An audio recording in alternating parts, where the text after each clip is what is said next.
మన రక్షకుడు విమోచకుడు త్వరలో రానయ్యున్న రారాజు యేసుక్రీస్తు పరిశుద్ధమైన నామములో ప్రియా హోప్ టీవీ ఇండియా ప్రేక్షకులందరికీ కూడా శుభములు తెలియజేస్తూ ఉన్నాను. ప్రియులారా, నిర్ణయ కాలము అనే ఈ అంశ భాగమునకు ప్రత్యేకముగా మిమ్మల్ందరినీ కూడా ఆహ్వానిస్తున్నాను. మనము తీసుకునే నిర్ణయాలు మన గమ్యస్థానానికి చేరుస్తాయి. ఏ రీతిగా మన నిర్ణయాలు ఉన్నాయి అనేది చాలా ప్రాముఖ్యం. పరిశుద్ధ గ్రంథమైన బైబిల్లో అనేకులు తమ నిర్ణయాలు తీసుకున్నవారు, మంచి నిర్ణయాలు తీసుకుని దేవుని చిత్తాన్ని జరిగించిన వారు ఉన్నారు. స్వలాభము కోసము చెడు నిర్ణయాలు తీసుకొని దేవుని చిత్తానికి అయాసకరంగా ఉన్నవారు కూడా ఉన్నారు. ఈ రోజున ప్రత్యేకముగా ఈ ఆఖరి అంశంలో యోబు తీసుకున్న నిర్ణయం తన జీవితాన్ని ఏ రీతిగా ఆశీర్వదించింది, యోబు తీసుకున్న జీవితంలోనికి రెట్టింపు ఆశీర్వాదాలు ఏ రీతిగా తీసుకురాబడ్డాయి, యోబు నిర్ణయం ఏంటి అనేది ప్రాముఖ్యంగా ఈ రోజున మనము నేర్చుకుని ఉన్నాం. రండి, వాక్యము చేత మనల్ని మనము సరిచేసుకుందాం. చక్కటి నిర్ణయాన్ని తీసుకొని దేవుని రాజ్యానికి మనమందరం కూడా వారసులం అవుదాం. యోబు గ్రంథం 1వ అధ్యాయము 21, 22 వచనాలు చదువుకుందాం. యోబు గ్రంథం 1వ అధ్యాయము 21, 22 వచనాలు. నేను నా తల్లి గర్భములో నుండి దిగంబరినై వచ్చి తిని, దిగంబరినై అక్కడికి వెళ్ళేదను, అక్కడికి తిరిగి వెళ్ళేదను. యెహోవా ఇచ్చెను, యెహోవా తీసుకొని పోయెను. యెహోవా నామమునకు స్తుతి కలుగునుగాక. ప్రియులారా, ఇది యోబు తీసుకున్నటువంటి నిర్ణయం. నిజానికి ఒక క్రైస్తవుడు, ఓ సాధారణమైనటువంటి వ్యక్తి ఎవరైనా మంచి నిర్ణయాలు పరిస్థితులు అనుకూలంగా ఉన్నప్పుడు తీసుకుంటారు. దేవుని గణపరచటము, స్తుతించటము అనేది అన్ని పరిస్థితులు అనుకూలంగా ఉన్నప్పుడు, కుటుంబంలో సమాధానము, సంతోషము, నెమ్మది ఉన్నప్పుడు, మన చుట్టూ ఉన్న పరిస్థితులు అనుకూలంగా ఉన్నప్పుడే తీసుకుంటారు. కానీ యోబు జీవితంలో చూస్తే, యోబు 21వ వచనంలో ఈ మాట మాట్లాడుతున్నాడు అంటే, అంతకుముందు తన జీవితంలో, తన కుటుంబంలో భయంకరమైనటువంటి ప్రమాదం ఒకటి జరిగింది. చాలా భయంకరమైనటువంటి ప్రమాదం ప్రియులారా. ఆ ప్రమాదము జరిగినప్పుడు, ఆ ప్రమాదము చూసినటువంటి యోబు ఈ మాట మాట్లాడుతూ ఉన్నాడు. తనకున్నటువంటి 10 మంది సంతానం, 7 కుమారులు, 3 కుమార్తెలు, తన దగ్గర ఉన్నటువంటి గొర్రెలు, మేకలు, మందలు, ఎద్దులు సమస్తము కూడా నాశనం అయిపోయింది. ఆ సందర్భములో యోబు ఒంటరిగా మిగిలిపోయి దేవుని స్తుతిస్తున్నాడు. ఈ నిర్ణయం తీసుకున్నాడు. ఆ బాధాకరమైన సందర్భంలో, కుటుంబము విచ్ఛిన్నమైన ఆ పరిస్థితుల్లో, దుఃఖము ఆవరించి ఉన్న ఆ పరిస్థితుల్లో ఈ నిర్ణయం యోబు తీసుకున్నాడు అంటే, యోబు ఎలాంటి వాడో మనం ఒక్కసారి ఆలోచించాలి. నేను దిగంబరినై వచ్చి తిని, దిగంబరినై తిరిగి వెళ్ళేదను. నా తల్లి గర్భములో నుండి నేను దిగంబరిగానే వచ్చి తిని, సమస్తము దేవుడిచ్చాను, దేవుడు తీసుకొని పోయాను, దేవుని నామమునకు మహిమ కలుగునుగాక అన్నాడు. ఈ నిర్ణయం అద్భుతము. పరిశుద్ధ గ్రంథమైనటువంటి బైబిల్లో ఈయన తీసుకున్నటువంటి నిర్ణయం అద్భుతమైనటువంటి నిర్ణయం. ఎందుకు అంటే, అది ప్రతికూలమైన పరిస్థితుల్లో ఈయన ఈ నిర్ణయం తీసుకున్నాడు దేవుని స్తుతించడానికి. అనుకూలమైన పరిస్థితులు కాదు, కానీ ప్రతికూలమైన పరిస్థితుల్లో ఈ నిర్ణయం తీసుకున్నాడు. అసలు యోబు ఏంటి, యోబు ఎవరు మనం చూసినట్లయితే 1వ అధ్యాయంలో 1వ వచనంలో, ఊజు దేశమందు యోబు అను ఒక మనుషుడు ఉండెను. అతడు యథార్థవర్తనుడును న్యాయవంతుడునై దేవుని యందు భయభక్తులు కలిగి చెడుతనమును విసర్జించినటువంటి వాడు. అంటే ఒక మాటలో యోబు నీతిమంతుడు, యోబు భయభక్తులు కలిగిన వాడు, చెడుతనమును విసర్జించినటువంటి వాడు, యథార్థవర్తనుడు, అలాగనే న్యాయవంతుడు. ప్రియులారా, ఇలాంటి భక్తి కలిగినటువంటి ఒక వ్యక్తి జీవితంలో ఒక గొప్ప ప్రమాదము జరిగింది. ఆ ప్రమాదమే సర్వస్వాన్ని కోల్పోయాడు. భార్య మాత్రమే మిగిలింది, తన ప్రాణం మాత్రమే మిగిలింది. తనకున్నటువంటి, తన గర్భమున పుట్టిన పిల్లలు చనిపోయారు, తనకున్న ఆస్తి అంతా కూడా చనిపోయింది. దీనికి గల కారణం ఏంటంటే, సాతానుడు ఒక దినమున, అపవాది అనువాడు ఒక దినమున దేవుని మందిరమునకు వచ్చినప్పుడు, ఇదిగో దేవుడు అపవాదితో అడుగుతున్నాడు, నువ్వు ఎక్కడి నుంచి వచ్చావు? భూమి మీద ఇటు అటు తిరిగి నేను వస్తూ ఉన్నాను అన్నప్పుడు దేవుడు అన్నాడు, అక్కడ భూమి మీద నా భక్తుడు ఒకడున్నాడు, న్యాయవంతుడు, ప్రార్థనాపరుడు, యథార్థవర్తనుడు, న్యాయము కలిగినటువంటి వాడు, చెడుతనమును విసర్జించిన వాడు, నాకు ఇష్టమైనటువంటి నా కుమారుడు, ఆయనను చూసావా? అప్పుడు యెహోవా దేవుడితో సాతానుడు అంటున్నాడు, అవును, మంచివాడే, నీతిమంతుడే, యథార్థవర్తనుడే, భయభక్తులు కలిగిన వాడే. కారణమేంటి? ఆయన చుట్టూ నువ్వు కంచెను ఉంచావు కాబట్టి ఆయన నీ యందు భయభక్తులు కలిగి ఉన్నాడు. ఆయన ఊరకయే నీ యందు భయభక్తులు కలిగి లేడు. ఆయన చుట్టూ నీ కంచె ఉన్నది కాబట్టి నీ యందు భయభక్తులు కలిగి ఉన్నాడు.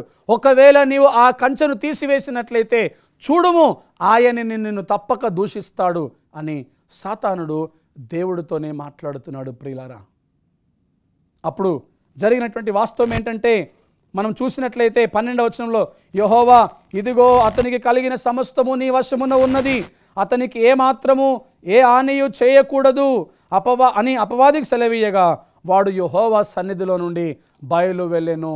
ప్రియమైన సంగమా, సహోదరి సహోదరులారా, యెహోవా దేవుడు సాక్షాత్తు యోబు చుట్టూ కంచెను ఉంచాడని సాతానుడు చెబుతూ ఉన్నప్పుడు, సాతానుడు అపవాదిని యోబును పరీక్షించాలని నిర్ణయం తీసుకున్నప్పుడు దేవాతి దేవుడు సాతానుడికి ఈ అనుమతి ఇచ్చాడు.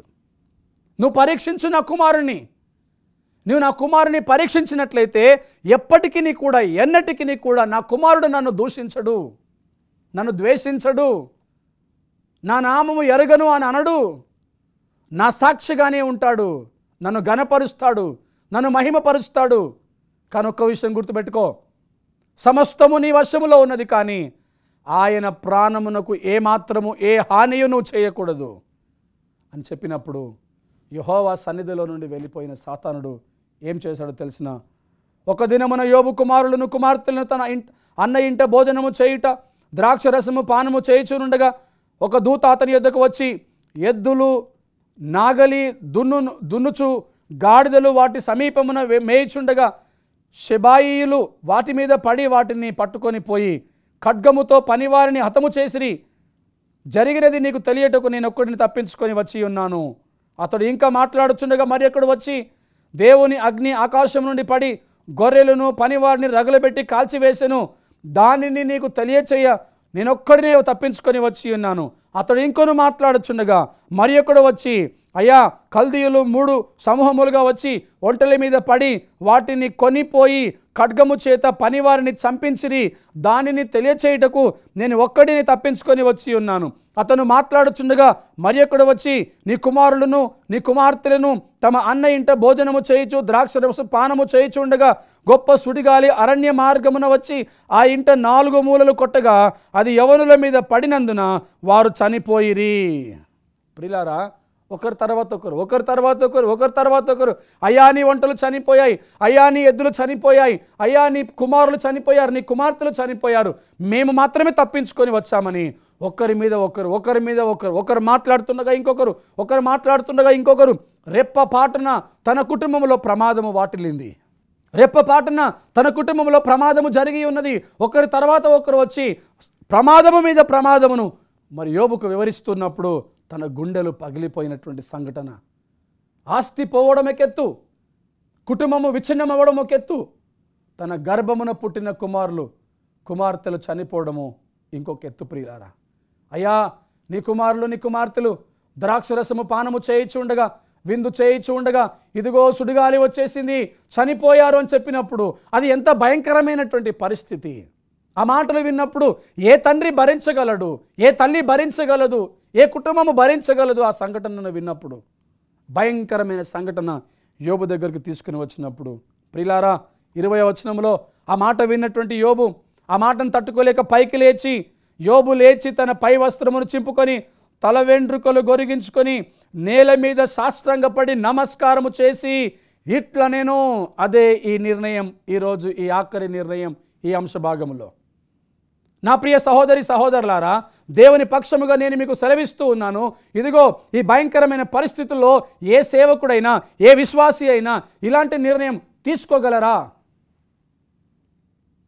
ఈ విశ్వాసికి ఉన్న పేరు యథార్థవర్తనుడును, న్యాయవంతుడును, దేవుని యందు భయభక్తులు కలిగిన వాడు, చెడుతనమును విసర్జించిన వాడు అని ఈ యొక్క విశ్వాసికి మంచి మంచి లక్షణాలు ఉన్నాయి. ప్రియులారా, ఈ విశ్వాసి ఈ ప్రమాద వార్త విన్నప్పుడు, ఈ ఘోరమైన సంఘటన విన్నప్పుడు ఆయన తన బట్టలు చింపుకొని తలగొరిగించుకొని నేలకు సాష్టాంగ నమస్కారము చేసి ఇలా అంటున్నాడు, నా తల్లి గర్భమున నుండి నేను దిగంబరిగా వచ్చి తిని దిగంబరిగానే అక్కడికి వెలుదును. యెహోవా ఇచ్చెను, యెహోవా తీసుకొని పోయెను, యెహోవా నామమునకు స్తుతి కలుగునుగాక అన్నాడు. ప్రియమైన దేవుని సంగమా, ప్రియ సహోదరి సహోదరులారా, ఈ వాక్యాన్ని బట్టి మనమందరము కదిలించబడాలి. ఈ వాక్యాన్ని బట్టి మనమందరము హెచ్చరించబడాలి. ఈ వాక్యాన్ని బట్టి మనమందరం ఒక గుణపాఠము నేర్చుకోవాలి. నీవు నేను కూడా దేవుని కొరకు ఈ రీతిగా ఒక సాక్షిగా ఉండాలి. తప్పుడు నిర్ణయాలు తీసుకొని, స్వంత ఆలోచనల చేత స్వంత నిర్ణయాలు, స్వార్థపూరితమైన నిర్ణయాలు తీసుకొని దేవుని అభిషేకం ఉన్నప్పటికీ కూడా ఆ అభిషేకాన్ని నిర్లక్ష్యము చేసి, అభిషేకాన్ని పక్కన పెట్టి తప్పుడు నిర్ణయాలతో జీవితాలు పాడు చేసుకున్న వారు కూడా ఉన్నారు. అది మనం గత పాఠాల్లో నేర్చుకున్నాం. కానీ ఈ రోజున ప్రియులారా, ఈ వ్యక్తి మాత్రము తన జీవితాన్ని సంపూర్ణంగా దేవుని చేతిలో పెట్టాడు. ఇది ఒక ప్రమాదకరమైనటువంటి సంఘటన తన కళ్ళ ముందు కనిపిస్తున్నప్పటికీ కూడా ఆ ప్రమాదమును చూచి చలించిపోకుండా తన బట్టలు చింపుకొని సాష్టాంగ నమస్కారము చేసి యెహోవాకు స్తుతి కలుగునుగా కానీ బాధాకరమైన సందర్భాల్లో అంటున్నాడు. అంటే ఎంత అద్భుతమైనటువంటి వాక్యం ఇది, ఎంత అద్భుతమైనటువంటి మాట ఇది, ఎంత అద్భుతమైనటువంటి భక్తుడైనా, ఎంత పరిశుద్ధమైనటువంటి ఆ వ్యక్తి మనం ఇక్కడ చూస్తున్నాం. ప్రియులారా, గమనించాలి. నీ కుటుంబంలో కూడా జరగరాని విపత్తులు జరిగినప్పుడు, జరగరాని సంఘటనలు జరిగినప్పుడు దేవుడు నీకు అన్యాయం చేశాడని నువ్వు విలపిస్తూ ఉన్నావే, దేవుడు నీకు అన్యాయం చేస్తాడని, చేస్తూ ఉన్నాడని నువ్వు బాధపడుతున్నావే, దేవుడు నీ మొర వినట్లేదు అని దేవుని దూషిస్తున్నావే, నీ ప్రార్థన దేవుడు అంగీకరించట్లేదు అని, సమాజంలో సంఘములో నీ యొక్క అవసరతలు తీర్చబడట్లేదని దేవుని నామాన్ని దూషిస్తున్నావే. ఒక్కసారి యోబు విషయం ఆలోచించు. యోబుకు వచ్చిన కష్టం నాకు తెలిసి ఈ ప్రపంచంలో ఇలాంటి వ్యక్తి తప్ప ఇంకా వేరే వ్యక్తి లేరు అనుకుంటున్నాను ప్రియులారా. కానీ మనకొచ్చిన చిన్న చిన్న కష్టాలను బట్టి, మనకొస్తున్న చిన్న చిన్న శ్రమలను బట్టి, మనకొస్తున్న చిన్న చిన్న బాధల్ని బట్టి, నిందల అవమానాల్ని బట్టి దేవుని దూషించేవారు లేరా? బహుశా నీవు నేను దేవుని దూషిస్తున్నామేమో. మనకున్నటువంటి చిన్న చిన్న ఆ యొక్క ప్రార్థన లోటుపాట్లను బట్టి, మనకున్నటువంటి చిన్న చిన్న కష్టాలను బట్టి దేవుడు మొర అంగీకరించట్లేదని చిన్న చిన్న విషయాల్లో దేవుని దూషించేవారు లేరా? అయితే ఈరోజు యోబు దగ్గర నుంచి ఒక మంచి గుణపాఠము నేర్చుకోవాలి. కళ్ళ ముందు తన 10 మంది సంతానము నాశనం అయిపోయింది, అగ్ని చేత కాల్చివేయబడింది, సుడిగాలి, చనిపోయారు. ప్రియులారా, ఆస్తి, గొర్రెలు, ఒంటెలు, మేకలు మనం గమనించినట్లయితే 7,000 గొర్రెలు ఉన్నాయి యోబుకి, 3,000 ఒంటెలు ఉన్నాయి, 500 జతల ఎడ్లు ఉన్నాయి, 500 ఆడగాడిదలు ఉన్నాయి. ఆ తర్వాత 7 మంది కుమారులు, 3 కుమార్తెలు, బహు సంపద కలిగినటువంటి యోబు ప్రమాదం మీద ప్రమాదము జరిగిపోయిన తర్వాత ఒక్కడే మిగిలిపోయాడు. తన ప్రాణం మిగిలింది, తన భార్య మాత్రమే మిగిలింది. ఆయన అంటాడు, తల్లి గర్భములో నుండి దిగంబరిగా వచ్చి తిని దిగంబరిగా వెళ్ళిపోతాను. యెహోవా ఇచ్చెను, యెహోవా తీసుకొని పోయెను, యెహోవా నామమునకు స్తుతి కలుగునుగాక. ప్రియమైన సహోదరి సహోదరుడా, ఇక్కడ మనం గమనించినట్లయితే ఈ కష్టము యోబుకు రావటానికి ఆ పైన జరిగినటువంటి ఒక సంఘటన, ఆ సంఘటన అపవాది అయిన వాడు సాతానుడు దేవుడి దగ్గరికి వెళ్ళి యెహోవాతో అన్నాడు, నీవు ఆయనను మొత్తినట్లయితే ఆయన నిన్ను దూషిస్తాడు, ఆ కంచెను నువ్వు తీసివేసినట్లయితే ఆయన నిన్ను దూషిస్తాడు. అప్పుడు యెహోవా అనుమతిచ్చాడు. ప్రియులారా, సమస్తమును సాతానుడి వశంలో పెట్టినటువంటి దేవుడు తన ప్రాణమును మాత్రం ముట్టకూడదని హెచ్చరించాడు. అందుకే ఈ 12వ వచనంలో మనం చదువుతాం, ఆయనకు కలిగిన సమస్తము నీ వశములో ఉన్నది, కానీ ఆయన ప్రాణం మాత్రము నువ్వు ముట్టకూడదు అని. అయితే ఈ మాటను బట్టి సాతానుడు అపవాది తనకున్న సమస్తాన్ని పాడు చేశాడు, నాశనం చేశాడు. చివరికి తన గర్భమున పుట్టిన కుమారులను, కుమార్తెలను కూడా నిర్దాక్షిణ్యంగా చంపివేశాడు. ఆ భయంకరమైన పరిస్థితుల్లో, ఆ దుర్వార్తల్లో ఈ నిర్ణయం తీసుకున్నాడు యోబు గారు. ఆ నిర్ణయమే, నా తల్లి గర్భములో నుండి దిగంబరినే వచ్చి తిని దిగంబరిగానే అక్కడికి వెళ్ళేదను, యెహోవా ఇచ్చెను, యెహోవా తీసుకొని పోయెను, యెహోవా నామమునకు స్తుతి కలుగునుగాక. ప్రియ సంగమా, కష్ట సమయాల్లో, నష్ట సమయాల్లో, దుఃఖ సమయాల్లో ఇలాంటి నిర్ణయం ఎవరైనా తీసుకోగలరా? ఇలాంటి నిర్ణయం ఎవరైనా తీసుకొని దేవుని నామాన్ని స్తుతించగలరా? కుటుంబాల్లో జరిగిన చిన్న చిన్న సంఘటనలను బట్టి, ఘోరమైన విపత్తులను బట్టి దేవుడు ప్రార్థన ఆలకించలేదనో, దేవుడు కార్యాలు జరిగించలేదనో, కుటుంబంలో ప్రమాదం జరిగిందనో, దేవుని దూషించేవారు ఎంతమంది ఉన్నారు? కానీ దుర్వార్తల మీద దుర్వార్తలు విన్నప్పటికీ కూడా యెహోవా ఇచ్చెను, యెహోవా తీసుకొని పోయెను. దిగంబరినే వచ్చాను, దిగంబరిగానే ఎక్కడికి వెళ్ళేదను. ఇది ఒక ఎత్తు అయితే ప్రియులారా, రెండవ ప్రాముఖ్యమైన మాట దేవునికి స్తుతి కలుగునుగాక అంటున్నాడు. యెహోవా ఇచ్చెను, యెహోవా తీసుకొని పోయెను. స్తుతి కలుగునుగాక అనే మాట ఎంత అద్భుతమైనటువంటి మాట. ప్రియులారా, సమస్తమును నీ వశమున ఉన్నది, ఆయన ప్రాణం మాత్రం ముట్టకూడదని సాతానుడితో దేవుడు చెప్పినప్పుడు, సాతానుడు కుమారులను కుమార్తెలను చంపినట్లుగా భార్యను కూడా ముట్టి ఉండవచ్చు కదా. తెలివిగా సాతానుడు భార్యను ముట్టుకోలేదు. కారణం ఏంటంటే ఆ రూపంలో యోబును ఇంకా పరీక్షించాలనుకున్నాడు. యోబు దేవుణ్ణి దూషించటానికి యోబు భార్యను ఒక విధముగా వాడుకోవాలనుకున్నాడు. అందుకని కుమారులను చంపాడు, కుమార్తెలను చంపాడు, సమస్తమును నాశనము చేశాడు. కానీ భార్యను మాత్రం ముట్టుకోలేదు. కారణం ఏంటంటే కనీసం భార్య విషయంలోనైనా యోబు దిగజారుతాడేమో, పడిపోతాడేమో, దేవుని దూషిస్తాడేమో అని భార్య రూపంలో యోబును పరీక్షించడం ప్రారంభించాడు. ఒక్కసారి అక్కడి 2వ అధ్యాయము 9వ వచనం చదువుకుందాం. అతని భార్య వచ్చి, నీవు ఇంకనూ యథార్థతను వదలకయుందువా, దేవుణ్ణి దూషించి మరణము కమ్మనెను. ప్రియ దేవుని సంగమా, ఈరోజు యథార్థవర్తనుని యొక్క భార్య, భయభక్తులు కలిగిన వాని యొక్క భార్య వచ్చి దేవుణ్ణి దూషించి మరణము కమ్ము అంటుందండి. నీ యథార్థత వదలకయుందువా. యోబుకున్నటువంటి ఒక ప్రాముఖ్యమైన లక్షణం, తన జీవితంలో యథార్థత కలిగినటువంటి వాడు. కష్ట సమయంలో కూడా, దుఃఖ సముద్రములో ఉన్నప్పటికీ కూడా, ఆ దుఃఖ సముద్రం సాగరములో ఉన్నటువంటి యోబు తన యథార్థతను విడిచిపెట్టలేదండి. ఆ దుఃఖంలో కూడా యథార్థత కలిగి ఉన్నటువంటి కారణాన్ని బట్టి భార్య యోబు దగ్గరికి వచ్చి, నీ యథార్థతను విడిచిపెట్టవా, మరణము కా అంటే నీ దేవుని దూషించి చనిపో. ఎంత బాధాకరమైనటువంటి మాట. అప్పటికే యోబు బాధల్లో ఉన్నాడు, కష్టంలో ఉన్నాడు, చాలా భయంకరమైనటువంటి నిరాశ నిస్పృహలో ఉండి, అయినా కూడా తనను తాను తన వశములో పెట్టుకుంటూ, తన చిత్తాన్ని, తన నిర్ణయాలను దేవుని వశంలో పెట్టి, దేవుని నిర్ణయాన్ని గౌరవిస్తూ, దేవుని చిత్తానికి లోబడుతూ, దేవుని మహిమపరుస్తూ, దేవుని స్తుతిస్తున్న యథార్థవర్తనుడైన యోబు భార్య వచ్చి, నీవు మరణము కమ్ము, దేవుణ్ణి దూషించి మరణము కమ్ము, నీ యథార్థతను విడిచిపెట్టు అని ఒక సలహా ఇస్తుందంటే చూడండి ప్రియులారా, ఇలాంటి సలహాను ఎవరైనా నిరాకరిస్తారా? చూడండి, ఈ మాటలు మనం గమనించినప్పుడు 9వ అధ్యాయము 2వ అధ్యాయము 9-10 వచనాల్లో మనం చూసినట్లయితే 10వ వచనంలో యోబు అంటున్నాడు, అందుకతడు మూర్ఖురాలు మాట్లాడినట్లు నీవు మాట్లాడుచున్నావు, మనము దేవుని వలన మేలు అనుభవించుదుమా, కీడు మనము అనుభవింప తగదా అనెను. ఈ సంగతులలో ఏ విషయమందును యోబు నోటి మాటతోనైనను పాపము చేయలేదు. ఇదే మాట 1వ అధ్యాయము 22వ వచనం. ఈ సంగతులలో ఏ విషయమందును యోబు ఏ పాపము చేయలేదు, దేవుడు అన్యాయము చేసెనని చెప్పలేదు. 1వ అధ్యాయము ఆఖరి భాగములో, 2వ అధ్యాయము 10వ వచనము ఆఖరి భాగములో యోబు గురించి రాయబడిన మాట ఏంటంటే, ఈ సంగతుల విషయములలో నోటి మాట చేతనైనను ఏ విషయంలోనైనను యోబు దేవుడు నాకు అన్యాయము చేసెను అని అనలేదు, పాపము చేయలేదు అని పరిశుద్ధ గ్రంథం సాక్ష్యం ఇస్తుందంటే ఎంతటి భక్తిపరుడు యోబు. ప్రియ విశ్వాసులారా, ప్రియ సహోదరి సహోదరులారా, నీవు నేను మనందరము అదృష్టవంతులం.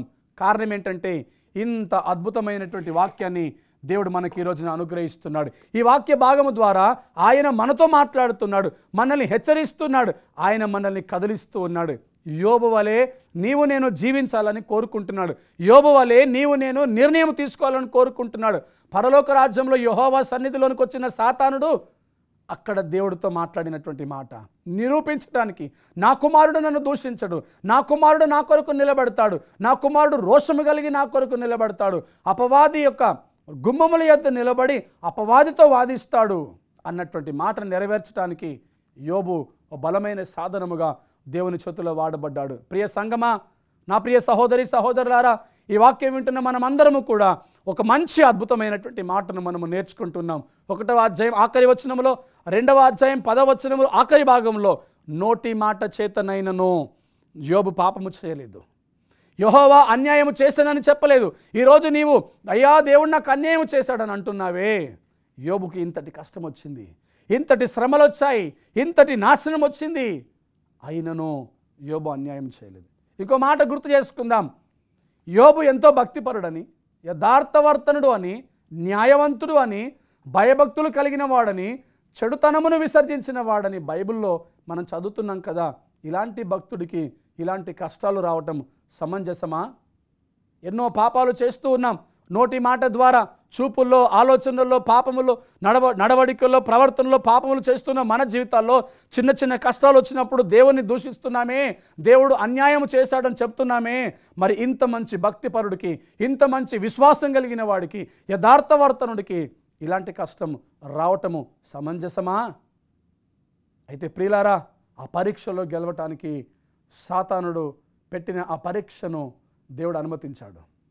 ఆ పరీక్షల్లో విజయమును పొందుకోవడానికి, దేవుని నామాన్ని ఘనపరచడానికి, ఈరోజు మనందరికీ మాదిరికరంగా ఉండటానికి, ఈరోజు యోబు మనందరికీ ఆదర్శప్రాయంగా ఉండటానికి ఇక్కడ యోబు జీవిత చరిత్ర మనకు కనబడుతూ ఉంది. మనమందరము యోబు నుంచి గొప్ప అలవాటును నేర్చుకోవాలి.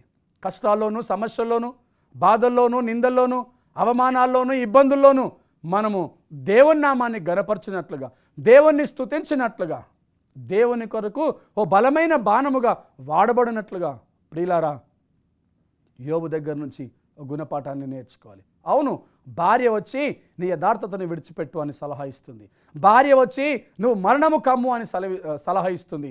భార్య వచ్చి నువ్వు దేవుణ్ణి దూషించు అని సలహా ఇస్తే యోబు ఒక మాట అన్నాడు, నీవు మూర్ఖురాలు మాట్లాడినట్లు మాట్లాడుతున్నావు. ఎప్పుడు మనము సుఖమే అనుభవించాలా? ఎప్పుడు మనము మేలే అనుభవించాలా? ఇంతకాలము ఈ గొర్రెలు, ఈ మందలు, ఈ ఒంటెలు, ఈ గాడిదలు, ఈ ఎద్దులు, ఈ కుమారులు, కుమార్తెలు, ఈ సంపద, నీవు నేను సమస్తము దేవుడిచ్చింది కాదా? ఇంతకాలము ఈ సుఖం అనుభవించలేదా? ఇంతకాలము ఈ సంతోషం అనుభవించలేదా? ఎప్పుడు మనము మేలే అనుభవించదమా? కీడు అనుభవించకూడదా? నువ్వు మూర్ఖురాలు మాట్లాడుతున్నట్టుగా మాట్లాడుతున్నావు అని తన భార్యను వారించాడే కానీ, తన భార్యను నోరు మూయించాడే కానీ దేవుణ్ణి దూషించలేదు. ఒక్క మాట విషయంలో కూడా దేవుడు నాకు అన్యాయం చేశానని చెప్పలేదు.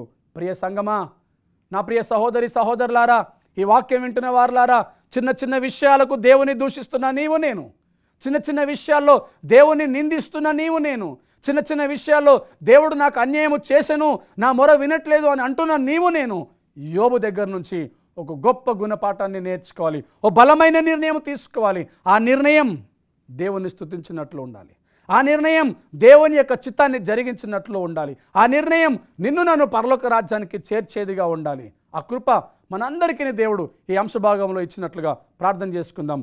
మహాపరిశుద్ధుడైన మా తండ్రి, కృపాసత్య సంపూర్ణుడా, మమ్మల్ని ప్రేమించి ఎంతో అద్భుతమైనటువంటి వాక్య భాగములను నిర్ణయ కాలం అనే అంశంలో మీరు నేర్పించి ఉన్నారు. అనేకుల జీవిత చరిత్ర ద్వారా వారు తీసుకునే నిర్ణయాలను బట్టి మమ్మల్ని మీరు హెచ్చరిక చేశారు. ఈ రోజున ప్రభువా, కష్ట నష్ట సమయాల్లోనూ కూడా యోబు ఎంత నమ్మకంగా ఉన్నాడో, ఎంత భయభక్తులు కలిగి ఉన్నాడో, మిమ్మల్ని దూషించకుండా, మిమ్మల్ని అవమానించకుండా, అనుమానించకుండా ఎంత భక్తి కలిగి ఉన్నాడో, మిమ్మల్ని స్తుతించాడో, ఆ రీతిగా మేము కూడా మీ యందు నాయనా నిరీక్షణ కలిగి, మీ యందు విశ్వాసము కలిగి, భయభక్తులు కలిగి మా నిర్ణయాలు మీ చేతుల్లో పెట్టి మీకు మహిమకరంగా జీవించడానికి కృప దయచేయమని, ఈ కార్యక్రమాన్ని వీక్షిస్తున్న ప్రియ ప్రేక్షకులను, వారి కుటుంబాలను సమృద్ధిగా దీవించమని యేసుక్రీస్తు నామములో ప్రార్థిస్తున్నాము తండ్రి. ఆమేన్.